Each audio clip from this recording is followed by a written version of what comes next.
나는 전능하신 아버지 하나님 천지의 창조주를 믿습니다. 나는 그의 유일하신 아들 우리 주 예수 그리스도를 믿습니다. 그는 성령으로 잉태되어 동정녀 마리아에게서 나시고 본디오 빌라도에게 고난을 받아 십자가에 못 박혀 죽으시고 장사한 뒤 사흘 만에 죽은 자 가운데서 다시 살아나셨으며 하늘에 오르시어 전능하신 아버지 하나님 우편에 앉아 계시다가 거기로부터 살아있는 자와 죽은 자를 심판하러 오십니다.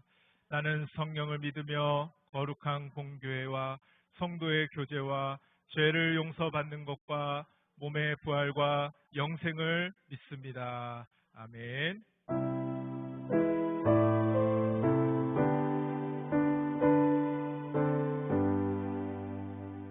큰 영광 주께 계신 주 나 찬송합니다. 영원히 계신 주 이름 나 찬송합니다. 한없이 크신 능력을 나 찬송합니다. 참되고 기쁜 그 언약 나 찬송합니다.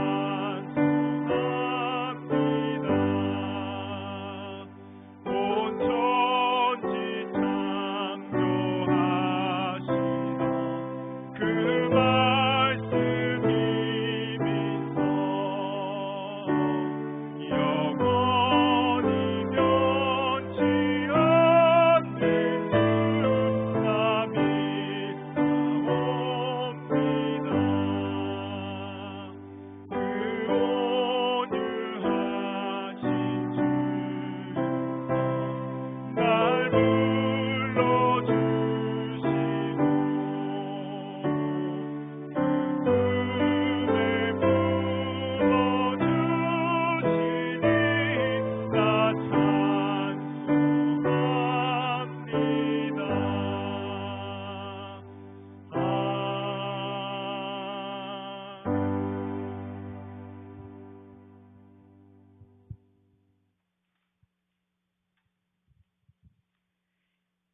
기도하시겠습니다. 사랑의 하나님 감사합니다. 교회의 머리 되시는 하나님, 우리의 지체로 우리들을 불러주시고 세상과 구별됨으로 이 시간 아름다운 교회 예배드리게 하시니 감사합니다. 우리 교회를 여기까지 인도하신 하나님, 아름다운 교회가 위로부터 영적 질서와 권위로 세워주시고 한 성령 안에서 한 뜻을 품고 나아가게 하시니 감사합니다. 사랑의 공동체로 오직 하나님의 영광 위에 주의 사명을 붙들고 이 땅의 터널을 지나갈 수 있도록 은혜를 베푸신 주님을 찬양합니다. 우리 교회에 귀하신 두 분의 목사님께 맡겨주신 사명 잘 감당하실 수 있도록 믿음의 동역자, 기도의 용사들을 많이 붙여주옵소서. 계보의 자녀들의 환경마다 크신 은혜를 베풀어 주실 줄 믿습니다. 주님, 저희들은 기대하고 소망합니다. 우리 교회가 주님의 마음을 시원케 하는 교회, 잘했다 칭찬받는 교회, 주님 뜻에 반응하며 주님의 시선을 따라 함께 주의 나라를 세워가는 교회가 되기를 기도합니다. 성도들 각자에게 주신 은사 달란트대로 주님께 기쁨이 되는 저희들이 다 되게 해주세요. 주님, 우리 아름다운 교회 사방에 전도의 문도 열어주소서. 예배의 빈자리가 우리의 장결자의 가정과 불신자의 가정들로 채워지기를 기도합니다. 능력 주시는 자 안에서 할 수 있다 하셨으니 저희들에게 큰 믿음의 소유자들로 사용하여 주시고 어린아이부터 장년에 이르기까지 열심으로 주의 계율을 세워나가게 하옵소서. 성도들의 물질과 섬김으로 헌신하게 하셨던 하나님, 올 한해 그 수가 더하여져서 주님의 이름으로 간증이 넘쳐나는 아름다운 교회가 되게 하여 주옵소서. 우리 교회 아이들의 교육부 예배를 드리며 말씀 안에서 예수님처럼 지혜와 키가 자라가며 하나님과 사람 앞에 사랑받는 아이들이 되게 하시되 세상에서도 머리가 되는 자, 빛이 되고 꼭 필요한 자들로 세워주실 줄 믿습니다. 주님, 우리 아름다운 교회에 청년 예배를 드리게 하시니 감사합니다. 많은 청년들이 영적 회복이 되고 청년의 때를 감당하며 주님 오실 때를 예비하는 건강하고 힘이 있는 교회가 아름다운 교회가 되기를 기도합니다. 주님, 세계 곳곳 선교지들과 선교사님들 눈동자같이 지켜주옵소서. 예배드리는 교회들마다 열심으로 선교지를 섬기는 교회들이 다 되게 하시되 아름다운 교회가 힘써 물질과 기도로 선교지를 위해 열심을 내는 교회 되게 하여 주옵소서. 사랑의 하나님, 이 시간 목사님을 통하여 말씀이 선포될 때 우리에게 듣는 마음을 허락하시고 은혜 받는 귀한 시간 되게 하여 주시옵소서. 모든 영광 홀로 받아 주시옵소서. 감사를 드리옵고 살아계시는 우리 주 예수 그리스도의 이름으로 기도드렸습니다.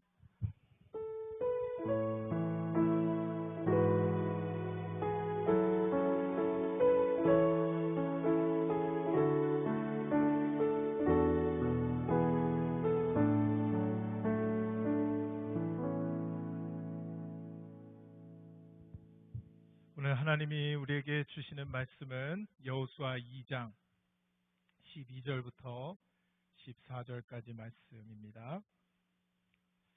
구약 성경 322면, 제가 가진 성경 322면에 있습니다.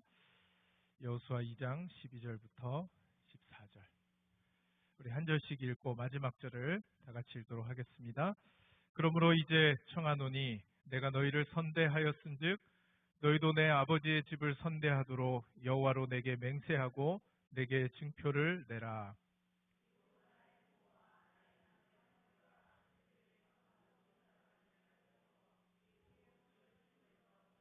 다 같이 그 사람들이 그에게 이르되 내가 우리의 이 일을 누설하지 아니하면 우리의 목숨으로 너희를 대신할 것이요 여호와께서 우리에게 이 땅을 주실 때에는 인자하고 진실하게 너를 대우하리라. 아멘. 할렐루야. 네, 반갑습니다. 옆에 분들하고 한번 인사해 볼까요? 참 잘 오셨습니다. 아침부터 비가 오는데도 이렇게 주의 전을 찾으신 여러분 환영합니다. 하나님의 말씀으로 또 우리에게 세임 주시고 능력 허락해 주실 줄로 믿습니다. 한 여인의 믿음이라는 제목으로 함께 말씀을 나누도록 하겠습니다. 남미 태생이면서도 미국에서 가장 존경받는 교육자인 하이머 에스카란테라는 선생님이 계셨습니다. 바로 이분인데요. 이분은 유명한 컴퓨터 회사에 다니면서도 교사의 꿈을 이루기 위해서 많은 월급을 포기해서 사람들로부터 조롱을 받았습니다. 굳이 그렇게 살 필요가 있느냐고. 그가 이렇게 회사를 포기하고 부임했던 캘리포니아의 가필드 고등학교에 부임을 하게 되는데요. 이 학교는 남미계 학생들이 주로 다니는 학교였습니다. 학생들이 공부를 안 하는 거예요. 그 정도면 괜찮은데 깽단에 가입을 해가지고 고등학생 때부터 아주 열심히 활동을 하는. 그래서 학생들을 공부를 포기하고 보통 선생님들은 그냥 다 포기했어요. 니들이 공부하든 말든. 왜냐하면 공부하라고 하면 막 심지어는 주먹으로 선생님을 때리는 학생들도 막 있었던 거예요. 그래서 모든 선생님이 다 포기했는데 이 하이머 교수, 이 선생님 포기하지 않았습니다. 그러면서 아이들이 공부를 시킨다고 막 붙잡을 때 주먹으로 막 얼굴을 때리고 그러는데도 포기하지 않고 배워야 한다. 배워야 살 수 있다. 배워야 성공할 수 있다. 이들을 붙들고 교육을 시켰습니다. 이런 열정에 감동을 받은 아이들이 구구단도 못 외우던 아이들에게 고등 수학을 가르치기 시작했습니다. 이 아이들을 가르치면서 여러 가지 어려움이 있었겠죠. 근데 이 아이들이 열심히 공부를 해서 마침내 전국 고등학교의 2%만 지원할 수 있다는 고등 수학 시험에 18명이 전원이 합격하는 그런 일이 벌어지게 됩니다. 기적 같은 일이었어요. 다 포기한 그런 학생들만 다니는 고등학교에서 기적 같은 일이 일어난 겁니다. 그런데 또 한 번 시련이 찾아왔는데요. 이 아이들이 분명히 얘네들 과거를 봤을 때 이걸 통과할 수가 없다 해가지고 분명히 부정 시험으로 통과한 것이다.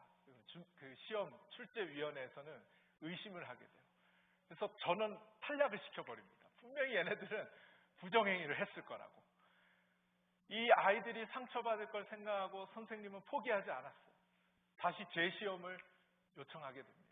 그래서 시험 출제위원들이 더 어려운 시험 문제를 내고 또 철저한 감독하에 다시 시험을 보게 돼요. 그런데 어떻게 됐을까요? 결과는 똑같았습니다. 모두가 합격을 하게 되는 그런 놀라운 결과를 얻게 되었습니다. 여러분, 이것은 전국의 대서특필이 되면서 미라클 메이커다. 이 선생님 미라클 메이커다 하면서 아주 전국에 대서특필하게 되었습니다. 그렇습니다. 여러분, 한 사람의 영향력이 이렇게 중요합니다. 이렇게 큽니다. 한 사람의 이런 열정과 한 사람의 이런 믿음을 통해서도 이런 큰 역사가 일어날 수 있다라는 것입니다. 그래서 이 학교가 꾸준히 문제아들만 배출하는 그런 학교였는데 지금까지 이 학교가 명문고등학교로 명문대학교를 많이 보내는 그런 학교로 지금까지 이어져 오고 있다는 것을 제가 보게 되었습니다. 여러분, 어떤 사회학자의 말에 의하면요, 아주 내성적인 사람이라도 평생 동안 10,000명의 사람들에게 영향을 미친다고 합니다. 그렇잖아요. 내성적인 사람은 별로 사람들하고도 잘 어울릴 것 같지 않고 별로 그렇게 영향을 주지 못하는 것 같아 보이지만 평생 동안 10,000명의 사람들에게 영향을 미친다는 거예요. 그리고 여러분, 한 사람 한 사람이 얼마나 중요하겠습니까? 이렇게 많은 사람들에게 영향을 미칠 수 있다면 여러분 한 사람 한 사람이 정말 소중한 존재예요. 여러분 한 사람 한 사람이 위대한 역사를 만들 수 있다라는 것입니다. 오늘 말씀이 바로 그런 위대한 역사를 만든 한 여인에 대한 이야기입니다. 작고 보잘것없고 비천하고 주변에서는 지탄을 받는, 조롱을 받는 그런 한 여인이었다 할지라도 이 여인의 믿음이 어떤 역사를 일으켰는지 우리 함께 말씀을 나눠보면서 여러분 한 사람 한 사람이 하나님 앞에 귀하게 쓰임받는 그런 인생이 되실 수 있기를 간절히 소원합니다. 오늘 말씀의 배경은요, 이스라엘 백성들은 이제 새로운 리더인 여호수아와 함께 가나안 땅을 정복하기 위한 새로운 시작을 하게 됩니다. 하나님께서는 이제 이스라엘 백성들을 데리고 약속의 땅으로 이제 진출하기를 원하고 계십니다. 그래서 가나안 땅을 정복하라고 하시죠. 오늘 본문 말씀이 포함된 2장의 시작은 여호수아가 이 가나안 땅을 정복하기 위해서 정탐꾼들을 보내는 말씀으로 시작하고 있습니다. 너네 아들 여호수아가 시딤에서 두 사람을 정탐꾼으로 보내며 이르되 가서 그 땅과 여리고를 엿보라 하매 그들이 가서 라합이라 하는 기생의 집에 들어가 거기서 유숙하더니. 정탐꾼을 보냅니다. 정탐꾼을 보내서 라합의 집에 들어가서 유숙을 하게 됩니다. 여러분, 지금 정탐꾼을 어디로 보냅니까? 여리고라는 곳에 보내고 있습니다. 이 가나안 땅을 정복하기 위해서 이 여리고는 아주 중요한 위치적 입지를 가지고 있었습니다. 여러분들이 보실 때 왼쪽으로 이제 가나안 땅인데요. 이 땅을 정복하기 위해서 여리고는 북쪽과 남쪽을 허리에 두고 있는 시작점이 바로 여리고입니다.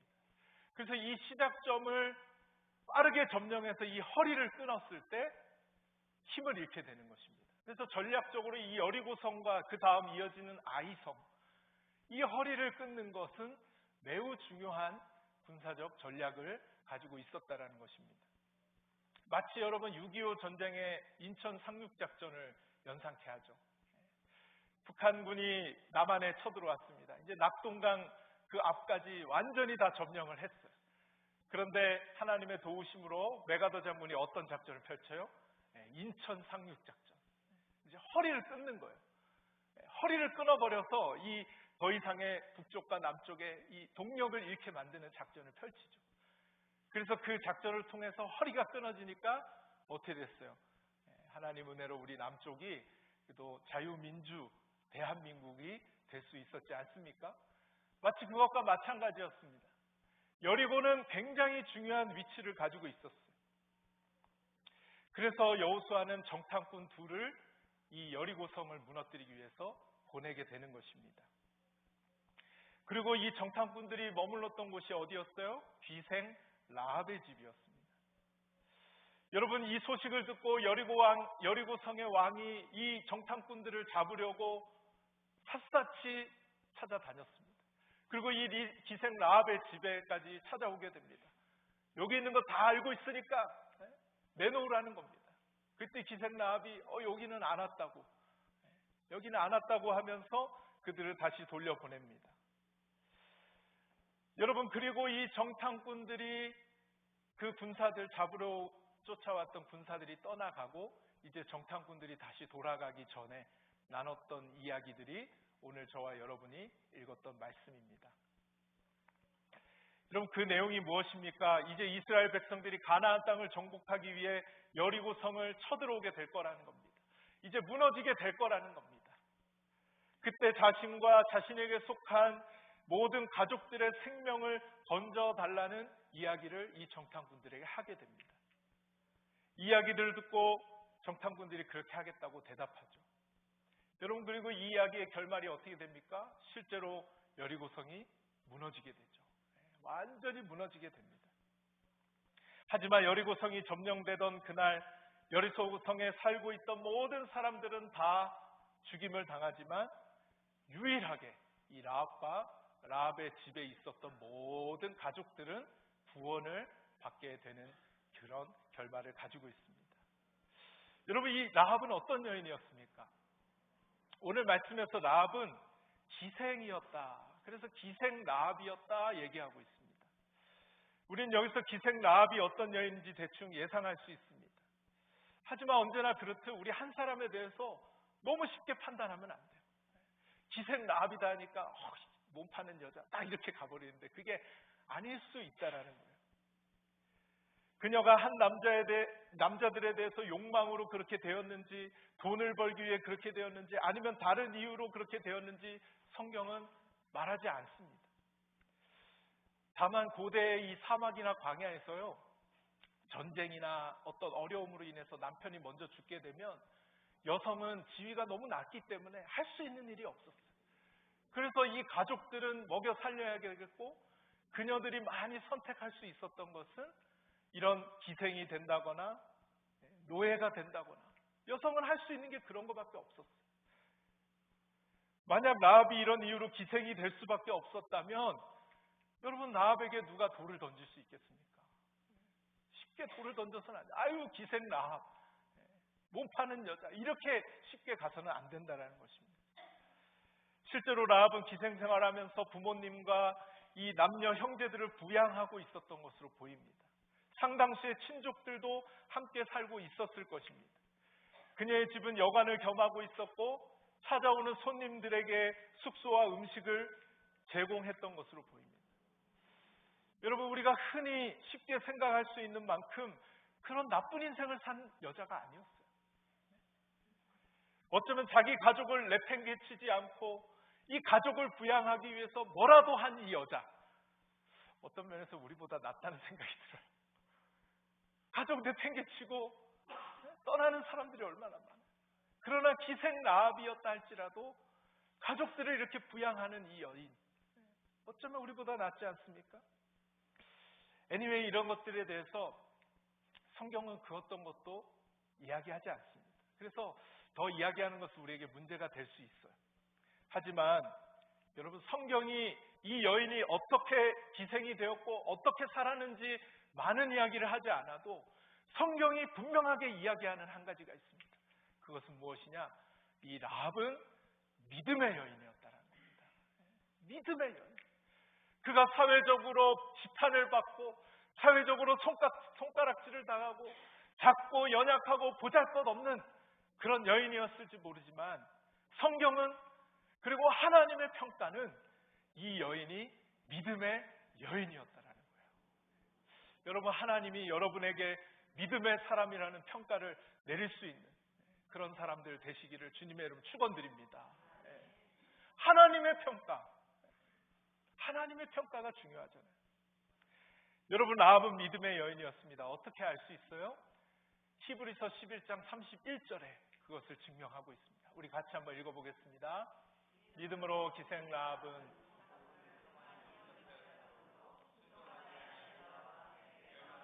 아니할도다. 아멘. 믿음으로 기생 라합은 믿음의 여인이었다는 것을 이야기하고 있습니다. 믿음으로 생각하고 믿음으로 걸어가고 믿음으로 행동하는 그런 여인이었다는 겁니다.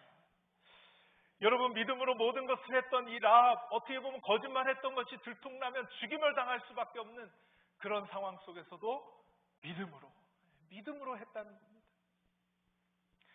여러분, 이렇게 기생 라합이 믿음으로 생각하고 믿음으로 행동했던 그 결과가 무엇이었느냐? 첫 번째는 온 가족이 구원을 받게 됩니다. 온 가족이 구원을 받았어요.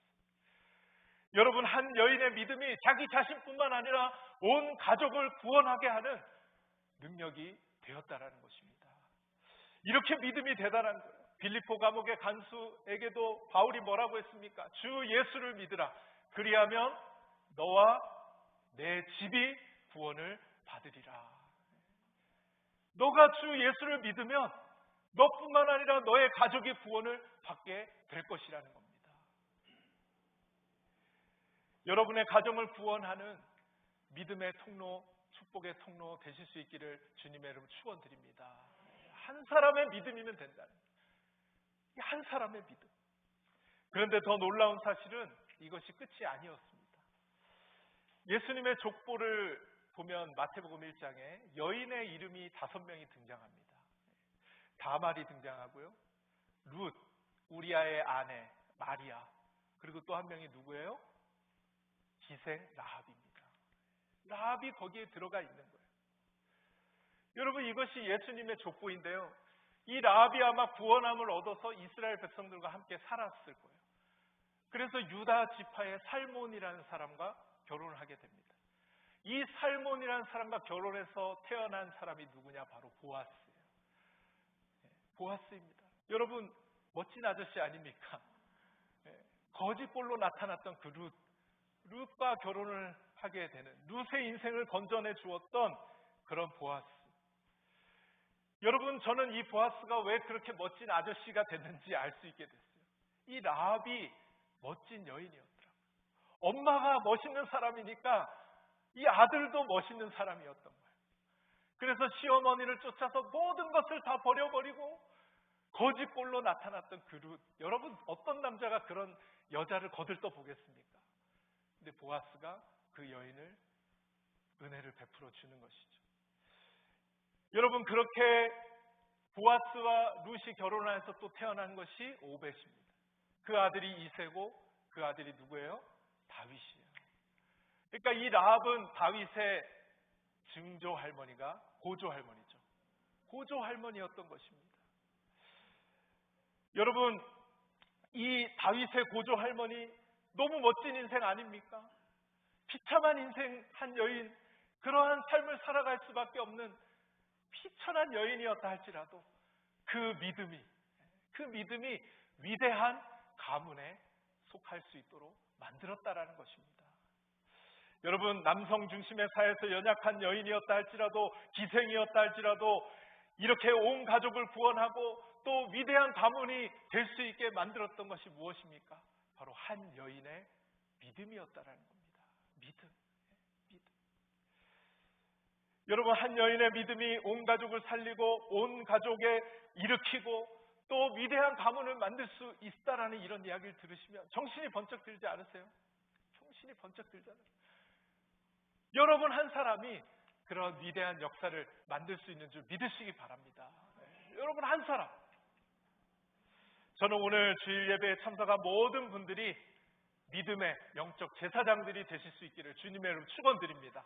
여러분 한 사람의 믿음을 통하여 여러분의 가정이 살고 여러분의 가문이 위대해지는 그러한 축복의 통로가 되시기를 주님의 이름으로 축원드립니다. 그리고 오늘 말씀을 준비하면서 이 믿음이 이렇게 중요한데 사람은 믿음으로 그러면 살아야 되는데 무엇을 가지고 살아가는지 한번 생각해 보았습니다. 여러분, 우리가 무엇으로 살아갑니까? 10대, 20대 때는 일반적으로 말씀드리는 거예요. 힘과 재능을 가지고 살아가요. 그리고 30대 때는 지식을 가지고 살아갑니다. 40대, 50대 돈과 사회적 지위를 가지고 살아갑니다. 60, 70대가 되면 경험을 가지고 살아가요. 여러분, 이게 뭘 의미하는 거예요? 우리가 의지하는 것들이라는 거예요. 우리가 흔히 살아갈 때 10대, 20대 힘과 재능을 의지합니다. 30대 때는 이 배운 지식을 의지합니다. 40, 50대가 되면 돈과 사회적 지위를 가지고 의지하며 살아갑니다. 60, 70대가 되면 경험을 의지하며 살아가는 거예요. 우리가 그러다 보니까 한 번이라도 인생을 살면서 하나님을 정말 의지하고 하나님을 정말 믿고 살아간 적이 어쩌면 없을 수도 있다는 생각이 들었어요. 여러분, 크리스천은 무엇으로 살아야겠습니까? 오직 믿음으로 살아야 합니다. 오직 믿음으로 살아야 되는 거예요. 믿음 빼면 아무것도 없는 거예요. 크리스천은 믿음으로 사는 겁니다. 믿음 없이는 우리는 실패할 수밖에 없고 넘어질 수밖에 없고, 믿음 없이는 우리는 단 하루도 살아갈 수 없는 그런 존재라는 것을 우리는 기억하고 살아야 돼요. 하나님을 믿는 믿음으로 사는 거예요. 믿음으로. 믿음하면 생각나는 한 사람이 있는데요, 마틴 루터였습니다. 여러분, 마틴 루터가 당시에 카톨릭 교회 성경을 왜곡해서 자기 이익을 위해서 성경을 다 바꿔버렸어요. 그 중에 하나가 뭐예요? 면죄부였잖아요. 연옥이라는 걸 만들어가지고 지옥이랑 천국 사이에 어떤 연옥이 있다는 거예요. 그래서 어중간하게 산 사람은 이 연옥에 간다는 거예요. 그래서 여러분이 이 면죄부를 돈을 주고 사면 천국에 갈 수 있다. 심지어는 죽은 가족들까지도 연옥에 가 있는데 살아있는 사람들이 헌금을 많이 하고 면죄부를 사면 이 연옥에 있는 죽은 가족들도 천국에 갈 수 있다. 여러분 같으면 헌금해서라도 보내고 싶잖아요. 이 가톨릭 교회가 이 정도로 타락을 해서 성경을 바꿔놓았습니다. 누군가는 이것이 잘못되었다는 것을 얘기해야 되는데 그 어떤 누구도 그 이야기를 하지 못하고 있는 그 상황 속에서 마틴 루터는 이건 아니다. 이건 아니다. 그리고 이 비텐베르그 성당의 문 앞에 95개의 잘못된, 이 가톨릭 교회가 잘못된 그것을 붙여놓고 이건 틀렸다라고 이야기를 했습니다. 여러분, 이것을 내걸자 여러 재판에 끌려다니게 됩니다. 모두가 재판에 나가지 말라고 말렸어요. 근데 마틴 루터는 나는 나가겠다 하면서 이렇게 고백합니다. 그 재판장 지붕 위에 기와장들이 마귀가 되어 날 공격하더라도 나는 가겠다. 나는 싸우겠다. 그리고 그 재판이 있게 하루 전날 밤 루터는 시편 46편 1절의 말씀을 묵상하게 됩니다. 우리 같이 한번 읽어볼까요? 하나님은 우리의 피난처시요 힘이시니 환난 중에 만날 큰 도움이시라. 이 말씀을 묵상하고 지은 찬송이 바로 내 주는 강한 성이요 방패와 병기 대시니 큰 환난에서 우리를 구하여 내시리로다. 담대함을 가지고 환난 중에서도 하나님 나를 지켜주실 거라는 이 믿음을 가지고 담대하게 그곳에 나아갔습니다. 여러분, 루터가 이렇게 할 수 있었던 것은 하나님에 대한 이 절대적인 믿음으로 했던 거예요. 믿음으로. 여러분, 우리는 무엇으로 살아야 한다고 생각하십니까? 저도 아침에 오는데 말씀을 전해야 되잖아요. 사역을 해야 되잖아요. 저에게도 마음 깊은 곳에 두려움이 있는 거예요. 두려움이. 찾아오는 거예요. 인간 안에는 이 두려움이 찾아오는 거예요. 여러분, 월요일 날 출근하기 전에 어때요? 예배 드릴 때는 하나님이 나와 함께 하셔 하고 담대하게 나가는데 주일 저녁에만 되면 이제 막 슬슬 두려움이 막 밀려와요. 내가 내일부터 또 직장에 나가서 사업 터전에 나가서 이 뭔지 모를 이 두려움이 찾아오는 거예요. 사람은 믿음으로 살아야 하는 것입니다. 특히 성도는 믿음으로 살아야 승리하게 되는 줄로 믿습니다.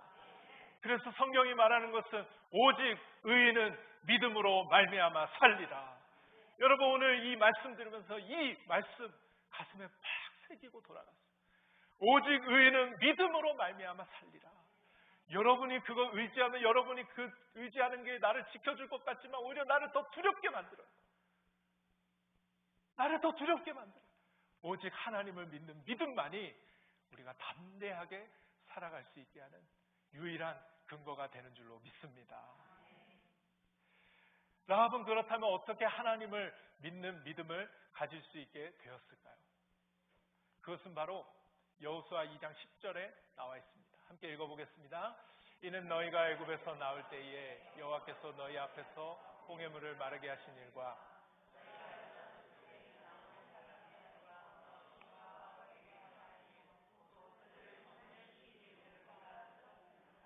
아멘. 네. 라합이 하나님의 믿는 믿음을 어떻게 소유할 수 있었는가? 우리가 들었음이니라. 들었음이니라. 여러분 9절을 보면 라합이 정탐꾼들에게 이렇게 이야기합니다. 여호와께서 이 땅을 너에게 주신 줄을 내가 아노라. 그리고 10절에 이는은 성경에 나오면 여러분 왜냐하면으로 읽으면 조금 쉬워요. 내가 알았다는 거예요. 이 땅을 하나님이 너에게 주셨던 줄 알았다는 거예요. 왜냐하면 내가 들었다는 거예요. 뭘 들었어요? 홍해물을 마르게 하셔서 건너게 하셨다는 걸 들었습니다. 저 가나안 땅 건너편에 시온과 옥에게 행하신 일 전멸시켰다는 걸 들었어요. 그 소식, 그 하나님의 행하신 일을 들어서 내가 알았다. 여러분 여기서 알았다라는 것은 히브리어로 야다. 여러분 들어보셨죠? 야다. 이 야다는 체험적으로 알았다라는 거예요. 그냥 지식으로만 안 것이 아니에요. 내가 체험적으로 알았다, 믿었다라는 겁니다. 어떻게 내가 믿을 수 있게 되었느냐? 내가 그 일을 들었기 때문에. 들었기 때문에. 여러분 라합의 이 믿음이 어디서 나왔느냐?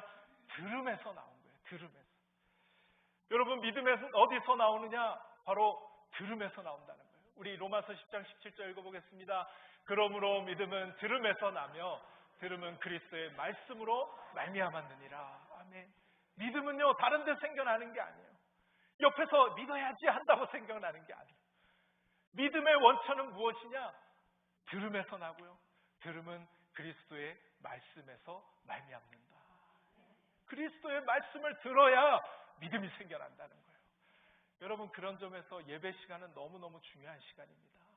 우리가 물론 예배 시간에 하나님께 찬양 올려드리고 감사를 올려드리고 경배를 하는 것도 참 중요한 것이지만 이 예배 시간에 우리에게 하나님이 말씀을 주는 시간, 이 말씀을 우리의 마음 가운데 새기고 돌아갈 때에 그 말씀을 들으면서 믿음이 나오기 때문에 그 말씀에서부터 믿음이 생겨나고 이 믿음이 우리로 살아가는데 승리를 허락해 주는 것입니다. 여러분 들으면 믿음이 생겨나고 믿음이 생겨나면 그 믿음 가운데 살아갈 때에 하나님께서 여러분의 삶에 놀라운 역사를 일으켜 주실 줄로 믿습니다. 마지막으로 한 가지 더 생각해 보고 싶은 것은 이 믿음의 여인이었던 라합이 어떤 여인이었냐, 어떤 삶을 살았냐라는 거예요. 믿는다는 것은 어떤 삶을 사는 것을 의미하느냐라는 거예요. 그것을 여호수아 2장 12절에서 우리에게 알려주고 있습니다. 함께 읽어봅니다. 그러므로 이제 청하노니 내가 너희를 선대하였은즉 너희도 내 아버지의 집을 선대하도록 여호와로 내게 맹세하고 내게 증표를 내라. 아멘. 여러분 이 선대라는 단어가 나오죠. 이 선대는 여러분 잘 한 번쯤 들어보셨을 거예요. 헤세드라는 단어입니다. 헤세드.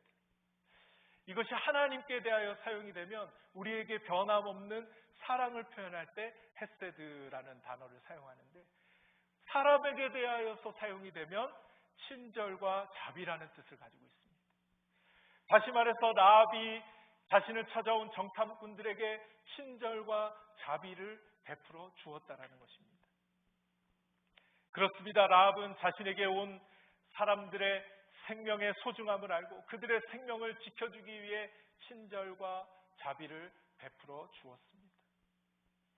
여러분 그렇게 한 결과가 무엇이었습니까? 정탐꾼들이 약속을 하는 거예요. 그 사람들이 그에게 이르되 내가 우리의 이 일을 누설하지 아니하면 우리의 목숨으로 너희를 대신할 것이요 여호와께서 우리에게 이 땅을 주실 때에는 인자하고 진실하게 너를 대우하리라. 인자하고 진실하게 너를 대우하리라. 여러분 저는 깨달았습니다. 친절과 자비가 먼저 나갈 때 그 친절과 자비가 다시 돌아오게 된다는 것입니다. 라합이 먼저 친절과 자비를 베푸니까 상대방도 인자하고 진실하게 너를 대우하겠다라고 약속을 하게 됩니다. 그리고 실제로 여리고성이 무너질 때 이들이 친절과 자비로 그 여인을 다시 그 받았던 은혜를 갚아주었습니다. 여러분, 믿음으로 사는 삶이라는 것은 무엇일까? 바로 이 친절과 자비를 베푸는 삶이라는 것입니다. 다른 사람에게 친절과 자비를 베푸는데 중요한 게 있는데 그것은 먼저 친절과 자비를 베푸는 것이라. 여러분, 라합이 지금 보장된 게 있습니까? 이렇게 베풀어 줬는데 그들이 안 갚으면 어떡해요? 그럴 수도 있는 거잖아요. 그런데 그런 것과 상관없이 먼저 친절과 자비를 베풀어 주는 것입니다. 사람들이 살다 보면 많이 하게 되는 말이 있습니다. 쟤는 왜 나한테만 그러냐는 거예요. 왜 나한테만 그러냐는 거예요. 그런데요, 여러분, 누군가가 나를 못 살게 군다면 그 사람 잘못만 생각하지 말고 내가 그 사람한테 어떻게 했는지 한번 생각해 보세요. 내가 그 사람한테 어떻게 했는지. 예수님께서도 말씀하십니다. 남에게 대접을 받고자 하는 대로 너희도 남을 어떻게 해요? 대접하라는 거예요. 너희가 대접을 받고자 하는 대로 너희도 남을 대접하라는 거예요. 누가복음에서는 이렇게 간단하게 말씀하셨지만 마태복음에서는 이것이 율법이요 선지자니라 강하게 강조하시는 거예요. 여러분, 이런 경험 있으시죠? 여러분 주변에 이리 치고 저리 치는 사람, 그런 사람이 있습니다. 종종 있어요. 그런데 이 사람이 막 이 사람 받고 저 사람 받고 막 그러는 거예요. 근데 그 사람을 잘 보면요, 모든 사람에게 그렇게 할까요? 또 그렇게 안 하는 사람이 있어요. 그럼 왜 그렇게 안 하냐는 거예요. 그 사람한테는. 모든 사람들한테 공격적으로 말하는 사람이 어떤 사람에게는 순한 양같이 말을 하는 사람이 있어요. 순한 양이 되는 거예요. 그래서 왜 그런가 이렇게 보면 공격적인 그 사람의 말을 공감해주고 들어주고 이해해주면 그 사람한테는 여기 다른 데 가서는 막 이리 받고 저리 받고 하는 사람도 그 사람한테는 순한 양이 돼서 대화를 하는 거예요. 저는 그런 걸 많이 해봤습니다. 이게 무슨 말입니까? 관계는 상대적인 거예요. 내가 어떻게 하느냐에 달려있다라는 거예요. 내가 친절과 사랑을 베풀면 상대방도 그렇게 할 것이고, 내가 미움과 질시를 보내면 상대방도 그렇게 한다라는 것입니다. 여러분, 이게 아니라면 예수님의 말도 틀린 게 되는 거예요. 이 황금률, 이 예수님의 말도 틀린 게 되는 거 아닙니까? 남에게 대접을 받고자 하는 대로 너희도 남을 대접하라. 이 말씀이 맞다는 것입니다. 우리는 오늘 말씀을 통해 믿음의 여인 라합이 정탐꾼들에게 베풀었던 친절과 자비를 보게 됩니다. 엄마가 그렇게 하니까 이 보아스가 그렇게 하는 거예요.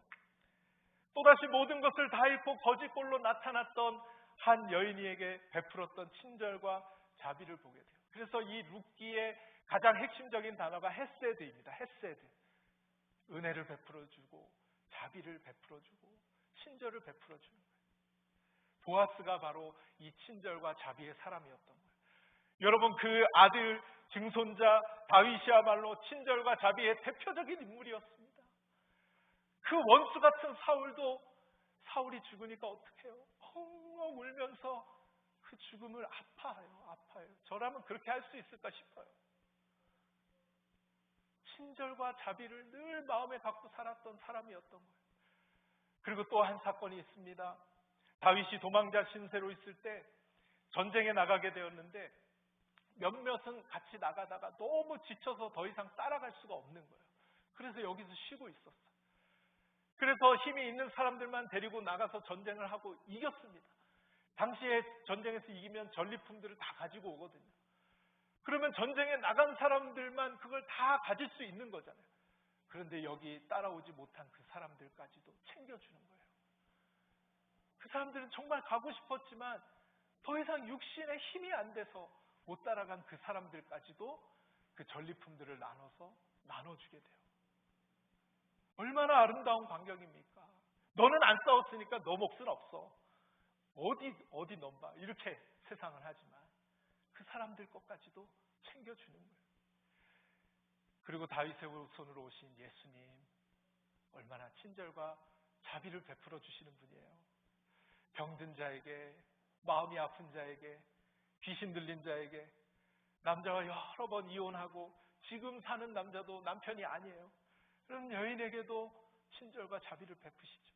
딸의 문제로 자신을 찾아온 아버지에게, 12년 동안 자기의 문제를 해결할 수 없었던 한 여인에게, 38년 동안 앉아만 있었던, 소망이 없었던 그 사람에게 예수님은 친절과 자비를 베풀어 주세요. 한 번도 짜증을 내거나 답답해하거나 그 사람에게 저리 가라고 한다거나 정죄하거나 비난하거나 판단하지 않으세요. 그냥 친절과 자비를 베풀어 주셨어요. 여러분, 오늘 말씀에서 라합이 먼저 선대해 주기를 바라지 않고 먼저 친절과 자비를 베풀어 주셨던 것처럼 여러분 그런 삶이 되실 수 있기를 주님의 이름으로 축원드립니다. 이 세상은 점점 더 이런 것들이 사라져가는 시대가 되어가고 있어요. 내가 먼저 손 내밀면 상대도 손을 내미는 거예요. 내가 먼저 웃어주면 상대도 웃어주는 거예요. 내가 먼저 이해해주면 상대도 나를 이해해 줄 거예요. 우리 성도의 삶은 바로 그러한 삶이 되어야 한다는 것입니다. 여러분, 이것이 쉽지 않다는 걸 알지만 꼭 실천해 보시길 바랍니다. 주님의 말씀처럼 이 세상이 정말 아름다운 세상이 될 줄로 믿습니다. 사랑하는 여러분, 기생 라합처럼 믿음의 사람 되어서 친절과 자비를 실천하여 여러분의 가정과 여러분의 사업, 직장, 여러분의 모든 삶의 환경에서 승리를 맛보며 역사를 나타내는 그러한 귀한 한 주일의 삶이 되실 수 있기를 주님의 이름으로 축원드립니다. 기도하겠습니다. 하나님, 감사합니다. 우리에게 하나님을 믿는 믿음으로 살아갈 수 있도록 도전하여 주시니 감사를 드립니다. 하나님, 저희들이 의지하고 있었던 것 다 십자가 앞에 내려놓게 하여 주옵시고 하나님을 믿는 믿음으로 특히 하나님의 말씀을 붙들고 이번 한 주 승리하며 살아가는 우리 모든 성도님들 되어질 수 있도록 축복하여 주시옵소서. 하나님, 우리의 삶에서 먼저 베풀고 먼저 나누어주고 먼저 이해하며 먼저 사랑할 수 있는 그 삶을 실천할 수 있도록 인도하여 주셔서 우리가 나아가는 곳마다 하나님의 나라가 확장되어질 수 있도록 우리 모든 성도들의 삶을 이용하시고 축복의 통로로 사용하여 주시옵소서. 그리하여 우리 아름다운 교회를 통하여 이 라스베가스 지역에 생명의 역사가 나타나게 하여 주옵시고 사랑으로 아름다운 선한 역사들이 일어날 수 있도록 우리 교회를 사용하여 주시옵소서. 예수님의 이름으로 기도드리옵나이다. 아멘.